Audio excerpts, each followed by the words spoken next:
Panas, panas.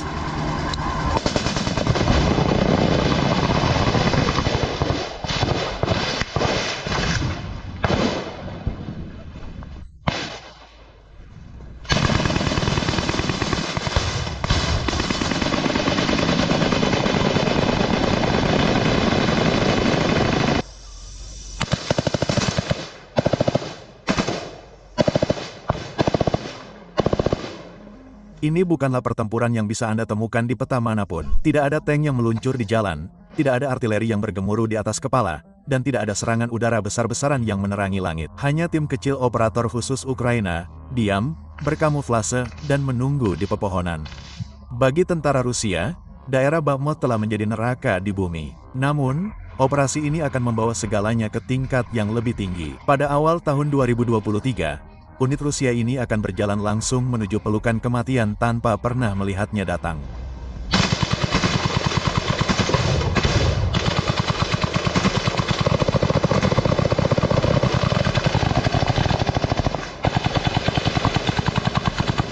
Tim di lapangan adalah bagian dari pasukan operasi khusus Ukraina, SSO. Sangat terlatih, ahli dalam pengintaian, sabotase, dan ketika ada kesempatan, penyergapan. Mereka telah mengawasi jalur yang sama selama berhari-hari, mencatat pergerakan Rusia, menghitung personel, mengatur waktu patroli, menunggu kesempatan di mana musuh merasa puas. Dan sekarang jebakan telah dipasang. Namun, operator tidak sepenuhnya sendirian. Mereka memiliki mata yang menatap ke langit. Melalui cahaya putih berbintik dari kamera drone thermal, kita dapat melihat konvoi kendaraan dan infanteri Rusia, sedikitnya selusin orang, berkelok-kelok melalui hutan di luar posisi pedesaan di utara Bakhmut. Mereka bersenjata, tetapi tersebar. Tidak ada jarak, tidak ada pengawasan, dan tidak ada ide. Ini bukan sekadar keberuntungan. Itu adalah pengaturan yang disengaja. SSO telah memilih medan dengan hati-hati. Titik sempit berbentuk L alami terbentuk oleh tutupan pohon dan kenaikan ketinggian, menjadikannya zona pembunuhan yang sempurna. Dan sekarang orang-orang Rusia berada tepat di tengahnya. Di darat, tim SSO menunggu di balik batang kayu yang tumbang dan semak belukar darurat. Seorang operator menggunakan senjata otomatis regu. Yang lain memiliki peluncur granat yang telah diisi sebelumnya. Sisanya membawa senapan laras pendek,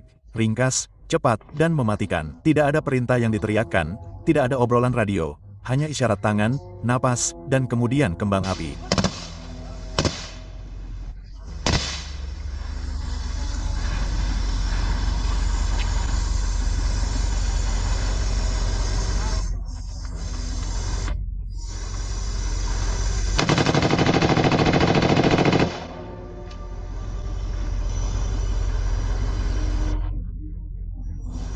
Tembakan meletus seperti guntur. Dua tentara Rusia pertama langsung terjatuh. Yang ketiga berputar dan berteriak sebelum granat meledak di sampingnya, mengirimkan pecahan peluru ke lehernya. Kendaraan-kendaraan itu dengan cepat menginjak gas dan berusaha menerobos zona pembantaian.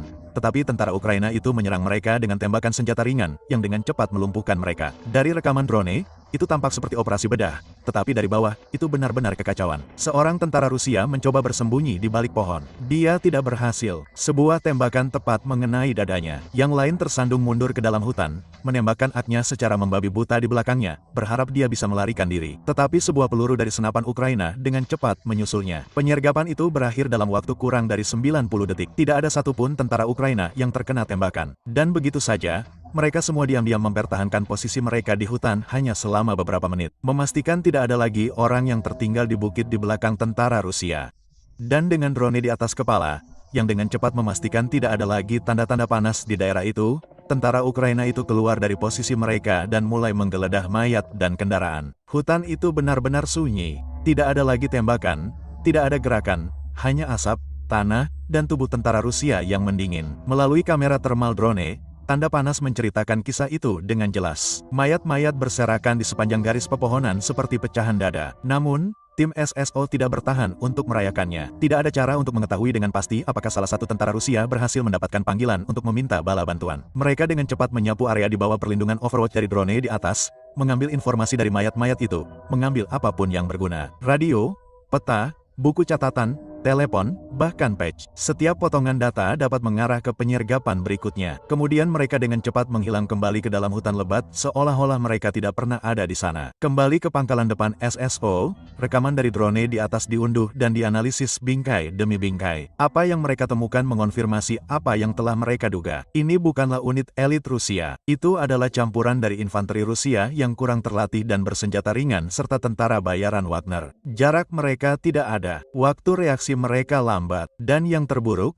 mereka berjalan langsung ke titik sempit medan tanpa pernah mengirim pengintai. Mereka tidak pernah punya kesempatan. Secara keseluruhan, 13 tentara Rusia dipastikan tewas dan sejumlah kendaraan hancur tanpa ada korban jiwa dari pihak Ukraina. Itu adalah penyergapan yang dilakukan dengan sempurna. Namun bagi para prajurit operasi khusus Ukraina, itu hanyalah hari biasa di Bakhmut. Beberapa jam kemudian, ketika lebih banyak tentara Rusia tiba di tempat kejadian dan menemukan jenazah, mereka menemukan satu tambalan yang dijahit dengan warna biru dan emas Ukraina tertinggal di salah satu pesawat tempur Wagner yang gugur. Tidak ada kata-kata di tambalan itu, tetapi pesannya sangat jelas.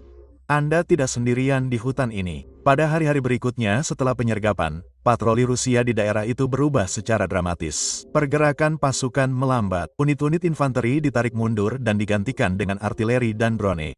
Satu pertempuran itu, satu jebakan yang tepat dan brutal di hutan telah mengganggu seluruh sektor garis depan. Dan jika Anda mengira rekaman ini gila, dalam 30 detik berikutnya, Anda akan melihat rekaman sebenarnya dari serangan terbesar yang pernah dilakukan pasukan khusus Ukraina. Karena kebijakan YouTube yang sangat aneh dan membingungkan, saya sebenarnya dapat menunjukkan lebih banyak rekaman grafis menjelang akhir video. Jadi, jika Anda berhasil sampai sejauh ini, selamat. Disinilah segalanya benar-benar mulai meningkat.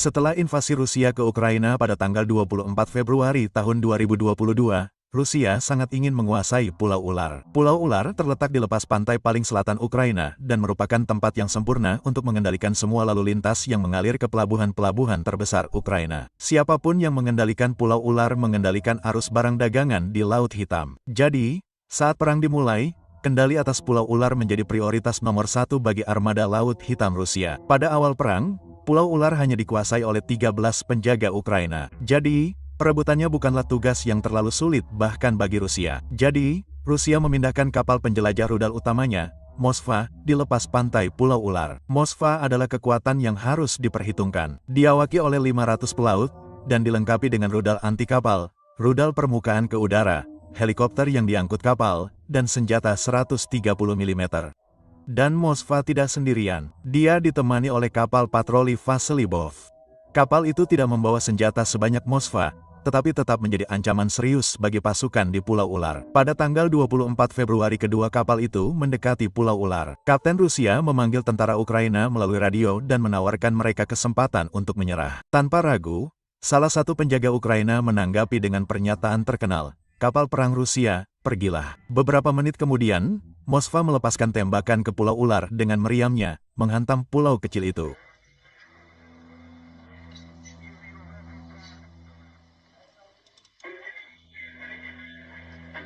Ukraina segera mengonfirmasi bahwa mereka telah kehilangan semua komunikasi dengan pulau itu. Tentara Rusia kemudian menaiki kapal serbu dan mendarat. Sebagian besar tentara Ukraina di pulau itu tewas, tetapi beberapa ditangkap dan nasib orang-orang itu masih belum diketahui. Ukraina sangat ingin merebut kembali pulau itu, tetapi pertama-tama mereka harus menghancurkan Moskva, yang hanya berpatroli di perairan sekitar untuk melindungi pulau itu. Jadi pada tanggal 14 April Ukraina melancarkan serangan terhadap Moskva. Rinciannya sebagian besar masih dirahasiakan, tetapi diyakini bahwa AS memberikan data penargetan kedua rudal anti kapal Neptune Ukraina. Beberapa sumber meyakini bahwa Moskva terganggu oleh pesawat nirawak Ukraina dan setidaknya sebagian dari peralatan pertahanan udaranya tidak beroperasi penuh. Namun, Terlepas dari bagaimana hal itu dilakukan, Ukraina berhasil menenggelamkan kapal kesayangan Rusia itu. Namun, Rusia mengklaim bahwa sebatang rokok menyebabkan ledakan yang mengakibatkan hancurnya kapal tersebut. Namun, AS mendukung klaim Ukraina bahwa mereka menggunakan rudal anti kapal untuk menenggelamkannya. Moskva adalah satu-satunya senjata anti udara Rusia yang melindungi pulau itu. Jadi, sekarang Ukraina bebas untuk mulai mengebom pulau itu. Dan selama sebulan berikutnya, Ukraina melakukan hal itu. Tak perlu dikatakan lagi. Kehidupan para prajurit Rusia di Pulau Ular menjadi mimpi buruk yang nyata. Langkah Ukraina selanjutnya untuk merebut kembali pulau itu adalah dengan merebut 3 anjungan minyak Laut Hitam yang dikendalikan Rusia di dekat pulau itu. Rusia menggunakan anjungan minyak ini sebagai platform pengacau radio, membuat operasi Ukraina di daerah itu menjadi sangat sulit, termasuk upaya apapun untuk merebut kembali Pulau Ular. Jadi, pasukan khusus Ukraina kemudian melakukan salah satu operasi militer paling keren yang pernah tercatat.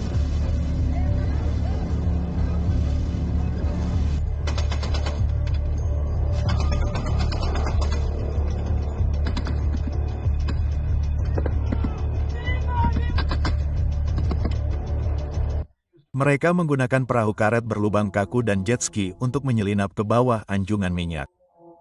Mereka kemudian memanjat sisi anjungan minyak hingga ke puncak dan terlibat baku tembak yang cukup sengit, dengan cepat menghabisi semua tentara Rusia bahkan sebelum mereka tahu bahwa mereka benar-benar ada di sana. Para operator kemudian dengan cepat menghancurkan semua pengacau di atas 3 anjungan minyak dan operasi itu resmi selesai. Dan sukses besar. Operasi khusus Ukraina membuat operasi yang sangat sulit dan berisiko ini tampak seperti mudah. Dan dengan itu, akhirnya tiba saatnya untuk serangan skala penuh di Pulau Ular. Ukraina memulai dengan serangan udara besar-besaran.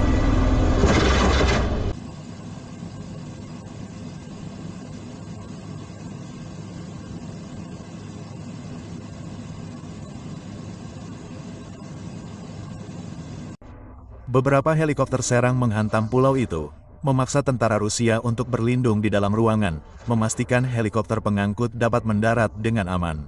Begitu aman untuk mendarat, operator khusus Ukraina melompat keluar dari helikopter Mi-8 ke pulau itu. Satu-satunya bunker di pulau itu yang dapat digunakan Rusia untuk berlindung dari serangan udara ditempatkan tepat di tengah pulau itu.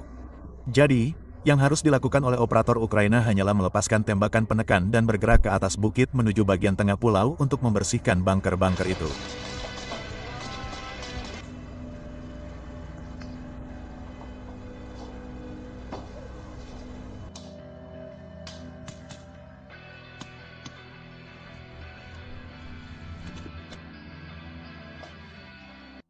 Tidak ada seorang pun.